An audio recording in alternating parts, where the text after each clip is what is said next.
Good news on the economy, but is it anything more than a brief boost? Defying predictions that it would fall, Britain's GDP actually grew. But will it last, and will it have any influence on next week's key interest rate decision? Also on News at 10. So-called Islamic State release a video of the terrorists believed to have murdered the French priest. Finding Sir Philip, the billionaire former owner of BHS, speaks to us from his super yacht. And summer camp Gaza style. 2 years on from its devastating war with Israel, the Gaza Strip is still under economic blockade and still preparing for conflict.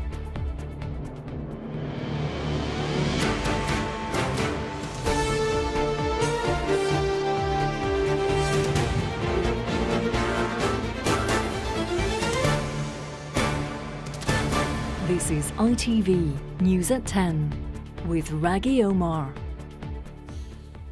Good evening. It was something many economists said would not happen, but it has. GDP, the value of all the goods and services our country produces, has gone up. In the run-up to the EU referendum, plenty of economists predicted it would fall, reminding us of that quip that God invented economists to make weather forecasters look good. But there are inevitable caveats that we need to get out of the way. Yes, the figure of 0.6% growth is only for the 3 months up to the vote, not the weeks afterwards. And yes, most of the growth was in April, not May or June. Yet despite that, there is no getting away from the fact that the economy grew more than the first 3 months of the year and grew more than expected, as our business editor Joel Hills reports. The shock to our economy after leaving Europe would tip the country into recession. It's going to be pretty bad to very, very bad. If there were a vote to leave, that would have material consequences. What a difference a referendum makes. Today, the new Chancellor has been telling everyone our economy is fundamentally strong. But the department he runs forecast Brexit would trigger job losses, a fall in living standards and a slump in house prices.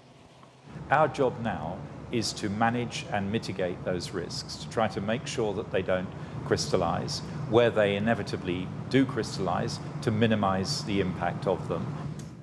This is how the British economy has performed over the last 18 months. We now know that growth accelerated from 0.4% in the first quarter of this year to 0.6% in the 3 months to June. But the strongest growth was in April, falling sharply in the run-up to the referendum. And not all sectors did well. Industrial production rose, manufacturing had its best performance in 17 years, but the construction sector contracted. McDonald's breezed through the last downturn and isn't obviously worried about what lies ahead. The company's overhauling its restaurants. The chief executive told me he plans to recruit 5,000 extra staff. Did you not think twice about the investment you're making after the result of the referendum? Well, I think Brexit caused anxiety for some of our customers and some of our people. And what we learned through the recession was that customers' demands of retail will get heightened post an event like Brexit. And when they're feeling more fragile in terms of their confidence in the economy, we need to step change. Elsewhere, Taylor Wimpey reported demand for new homes is solid, and the drug maker GSK, a company that backed the Remain campaign, announced increased investment in its British operations. The vote's done, we're getting on with the business, and like all businesses in Britain, I think we're focused on how do we make the absolute best of the new environment. Here in Preston, that new environment is worrying. This company exports to the EU and the United States. Since Brexit, inquiries have fallen. There's been some hesitation from the EU, particularly one contract, a €300,000 contract, and we're actively working on that. This company makes products to withstand extreme weather. It's too soon to assess the economic impact of Brexit, but there is some evidence a storm of sorts is on the way. Joel Hills, News at 10. Well, our economic editor, Narina Hertz, is here. Narina, these GDP figures are better than expected, but what do we know about the situation of the economy now? Well, as we've seen, May and June were far from rosy for the economy. And despite the good news about GlaxoSmithKline and McDonald's that we've heard today, the bigger picture is reflected really in these two big studies that came out over the past few days, which say that the economy is now stalling and suggest that we are going to head now into a downturn. Also, it's true that the FTSE 250, the index, which is more domestically focused, of course, than the FTSE 100, did rise today to its highest level since the referendum. But I would caution that it's far too early to read anything definitive into that because the markets have been so febrile of late. And in terms of next week's key announcements on interest rates, which everyone's going to be sort of looking to very carefully, how will all of this affect that, do you think? Well, GDP figures are, of course, backward-looking, so decision makers aren't going to be focusing on that. They're going to be focusing on what we know about the real economy right now. And I've been told that several key decision makers now feel that they do have enough evidence that the economy is faring poorly to want to act decisively. So that could mean lower interest rates or restart quantitative easing, pump more money into the economy or jumpstart the funding for lending programme that helps small and medium-sized businesses to borrow more or all of these at once. But Mark Carney has made very clear on multiple occasions now that the Bank of England cannot on its own solve and fix the economy, that the Treasury has to act too. And when I met with the Chancellor this morning, he told me, however, that we'll only hear his plans in the autumn. OK, Narina, thank you very much indeed.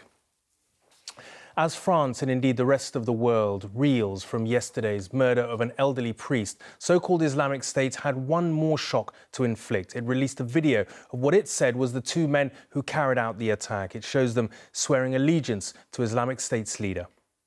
A video has tonight emerged from so-called Islamic State, claiming to show the two men who murdered an elderly priest.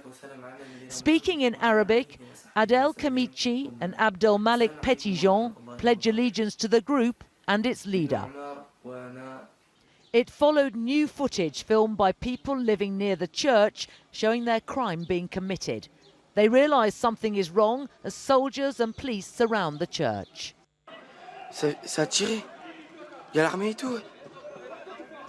That was a shot. The army's everywhere, the man filming says. But they cannot imagine the horror unfolding inside the building, where hostages have been taken. They've got explosives, he says, as a nun escapes. But nothing can be done to save Father Jacques Hamel, whose throat has been cut. Both young and old in the town of Saint-Étienne-de-Rouvray are laying a floral carpet in tribute to their parish priest. 85-year-old Jacques Hamel died serving the community.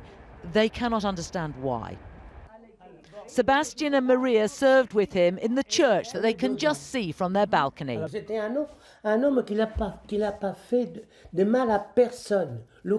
He didn't have a bad word to say about anyone. He was just a good man, they told me. One of the most frequent questions is how Adel Kamich could have been at liberty in the first place. This is the home where Adel Kamich was living with his parents under curfew following his release from prison. But he was allowed out unsupervised between 8:30 and midday every day. Enough time, we now know, to commit his dreadful crime. When police searched the house, they found an identity card belonging to the second killer, who wasn't known to the authorities. Across France, police are facing an almost impossible task. There are more than 10,000 people on a terror watch list, too many to monitor. Even as people wrote in the Book of Condolence, these tensions and divisions came to the surface. And just unfurling behind you as you gave that... A banner criticising President Hollande and the lack of security was unfurled as I was broadcasting. As you can see now, people are actually trying to move this crowd on because they don't like them saying these things. The French government met in emergency session again today, pledging to double the number of security officers in the police. The president went on to a memorial service intended to offer solace to a fearful nation struggling to unite. Juliette Bremner, News at 10, Saint-Étienne-de-Rouvray. In terms of female equality for positions of power and influence, it is arguably the highest glass ceiling. And last night in the United States, that glass ceiling was emphatically smashed. Hillary Rodham Clinton became the first woman to be selected by one of the two main US political parties to run for the most powerful job in the world, President of the United States. Last night's confirmation by her party and praise from her husband will be followed by more from her president later tonight. Barack Obama is on his way to the convention. Are we ready to make some history? Nearly a century after women won the right to vote in America, and a major party has officially nominated a woman as a presidential candidate. This was the historic roll call. 102-year-old Jerry Emmett announcing Arizona's tally. 51 votes for the next president of the United States of America. And then, to the tears and the distress of his passionately invested supporters, came the moment Bernie Sanders threw in the towel. And I move that Hillary Clinton be selected as the nominee of the Democratic Party for President of the United States. Many women in this arena feared they would never live to see this day. Is this the sound I'm hearing of shattering glass? Yes, absolutely. That's exactly what you're hearing from all the women in this room who are supporting Hillary. Glass is breaking. It means that I can be anything that I want to be in the United States because I'm a black woman. And that means that I've seen myself represented in this process totally. But victory in November is far from guaranteed. So Democrats are deploying one of their big guns, the greatest advocate for Hillary of them all. Bill Clinton did his very best to challenge the perception that his wife represents the establishment and the status quo. For this time, Hillary is uniquely qualified to seize the opportunities and reduce the risk we face. And she is still the best darn change maker I have ever known.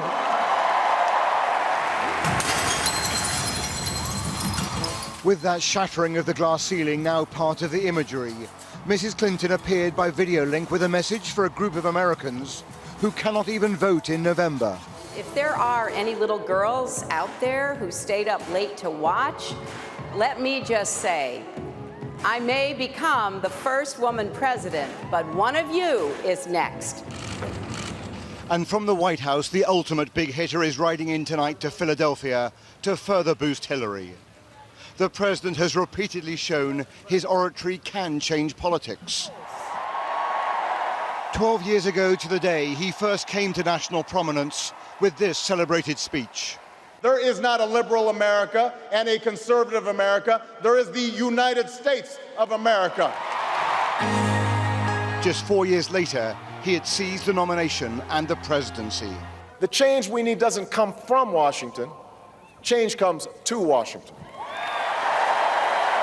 His final major speech will be delivered here tonight.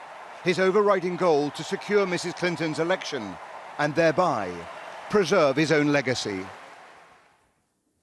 Well, Robert joins me now. Robert, you talked there about Obama's legacy. Just how high do you think are the stakes for the president tonight? Well, consider this, Raggy. If you look at the president's October schedule, he's almost entirely cleared the decks, allowing him to campaign the length and breadth of this country almost on a daily basis for Hillary Clinton. Look, this president is well aware that if Donald Trump is elected president, then by January 2017, with a few executive orders, the Republicans could start dismantling some of this president's key signature issues, such as health care and environmental regulations. So certainly President Obama is well aware that his legacy is going to be in large part defined by who succeeds him. Well, speaking of Donald Trump, he stunned the world tonight with some more rhetoric and bizarre comments. Can you tell us more about what he said?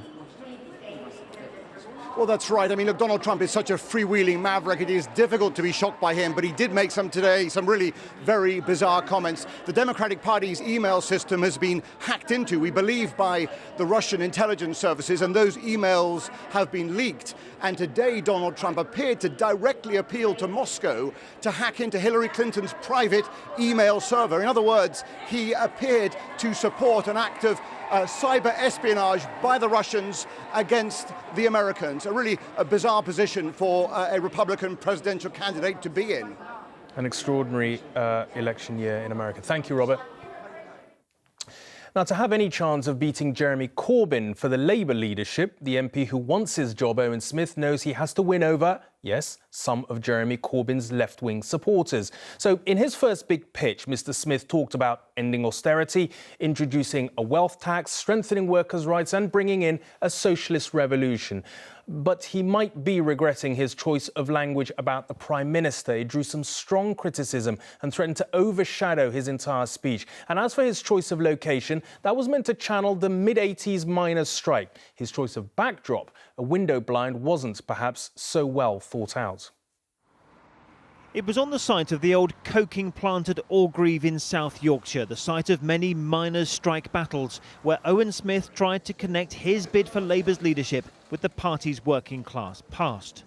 And by pledging to scrap 0 hours contracts, to levy a new wealth tax and to create the best workers' rights in the world, he was trying to match Jeremy Corbyn's radical socialist plans with some of his own.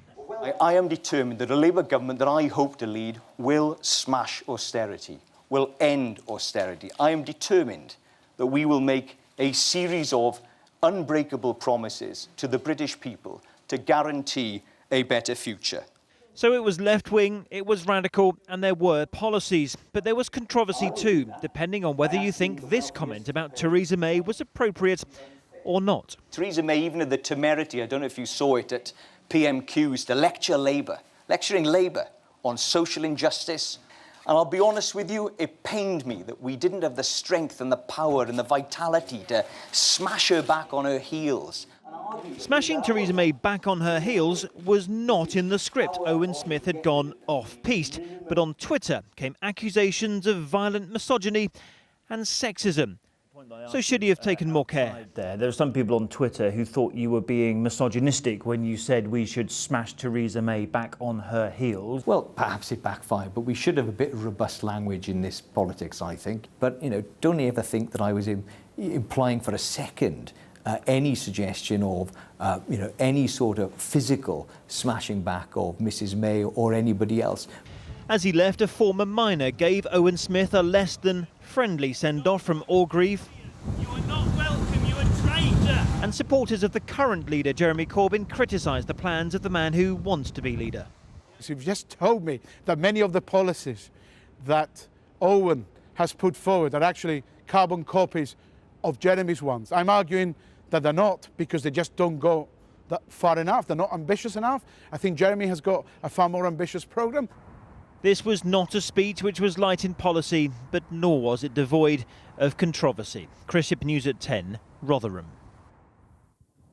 Now, he's being sought here, there and everywhere, and given the enormous criticisms he's been subjected to since Monday's reports by MPs into the collapse of BHS, it's little wonder that its billionaire former owner, Sir Philip Green, is taking refuge from the unwanted notoriety on his super yacht. He has already said he is trying to find a solution to the black hole in the company's pension scheme. We had some other questions we wanted to put to him, so we tracked him down off the Greek island of Skiathos.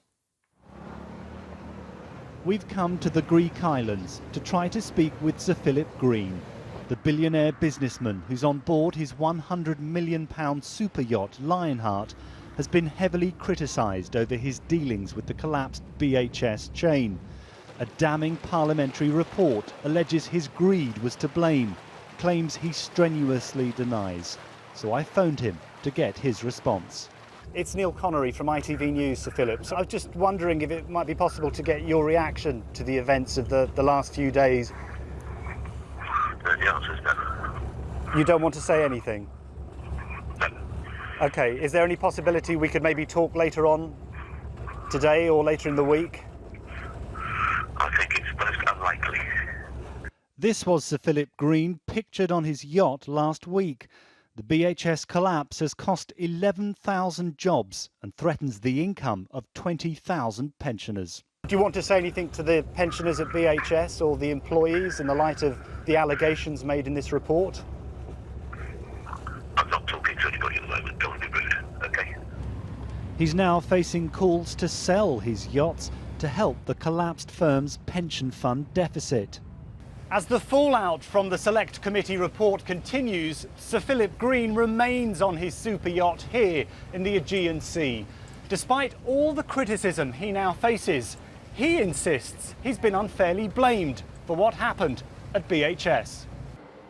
Far from this Aegean paradise, the questions and criticisms facing Sir Philip Green continue to grow. Neil Connery, News at 10, Skiathos, Greece. 2 years ago this week, we were reporting what turned into the 7-week war between Israel and Gaza when Israeli forces hit back and hard against rocket attacks from the Hamas-controlled territory.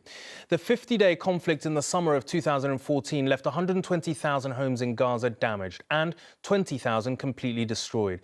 But less than 10% of them have been rebuilt in the 2 years since. And aid agencies say 75,000 people are still without a home.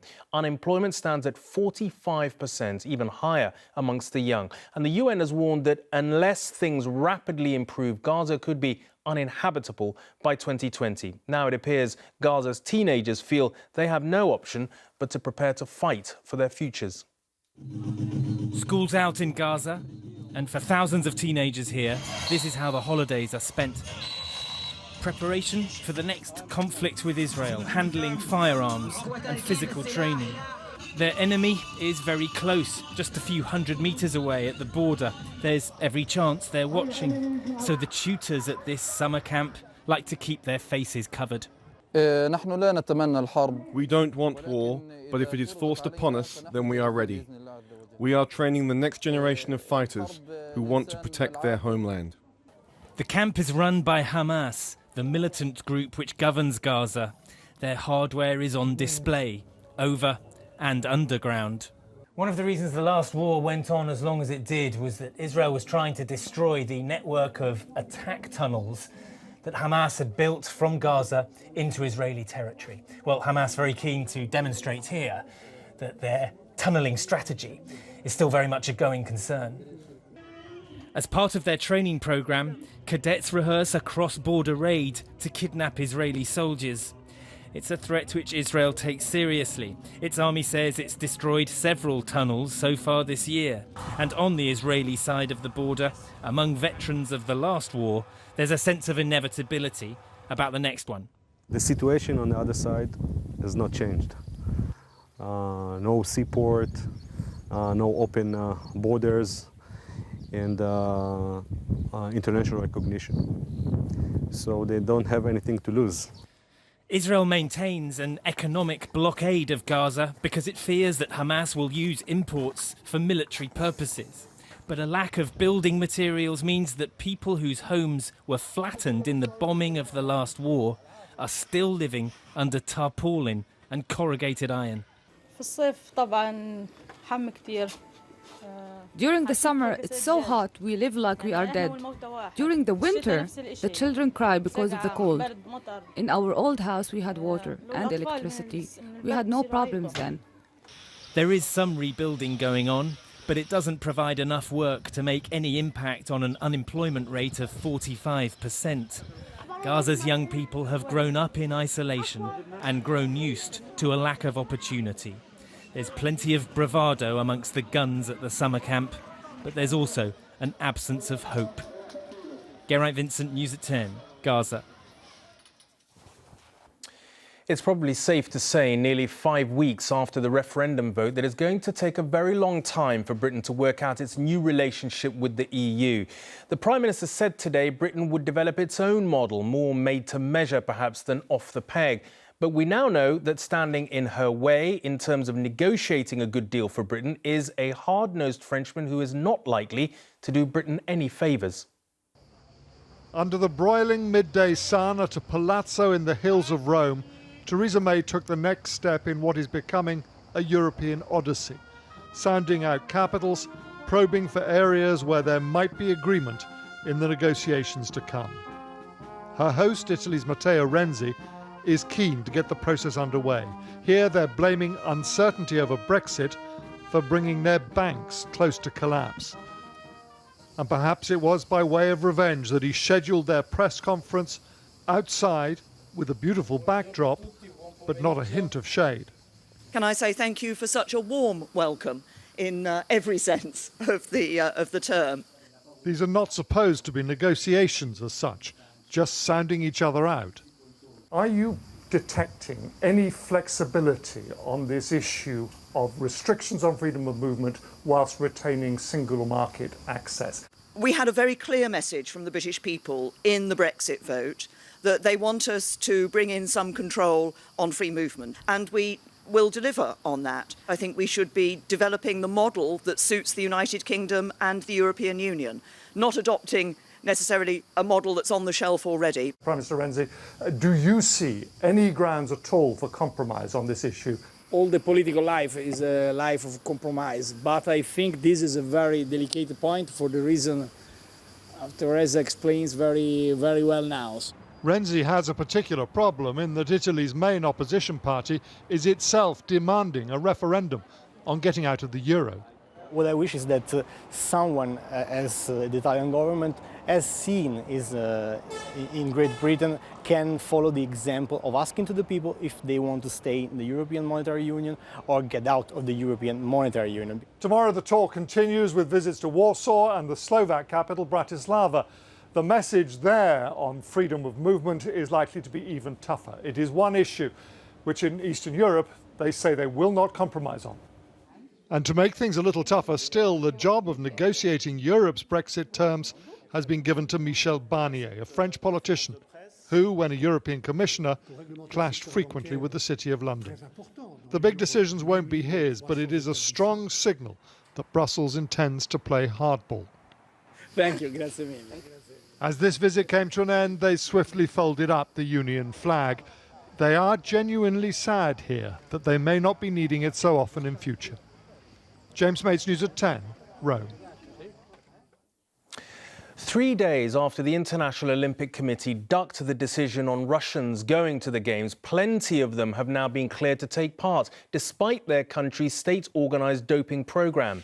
10 sporting federations in all have said all Russian athletes can compete. Badminton, gymnastics and volleyball among those announcing that today. 5 others, including swimming and rowing, have banned some Russian athletes but allowed those without doping histories to compete. We're still waiting for 8 more to announce their stance, including weightlifting, boxing, but athletics remains the only sport with a full ban in place. Whatever happens to the Russian boxers, Britain is sending a big team with real medal hopes. Among them, a man with a famous sporting name. Mention it quietly, though, because he doesn't much like the comparison being endlessly made. But Anthony Fowler, middleweight contender, is the cousin of the Liverpool and England footballer Robbie Fowler. At Rio 2016, he wants to make the Fowler name as famous for boxing as football. By knockout, Anthony the Machine Fowler. He may still be an amateur, but Anthony Fowler has already got a handle. The Machine, as he's known, is one of Britain's best chances for a boxing medal in Rio. But he'd never have taken up the sport if it wasn't for a cocky classmate in Liverpool. I was in Clanford.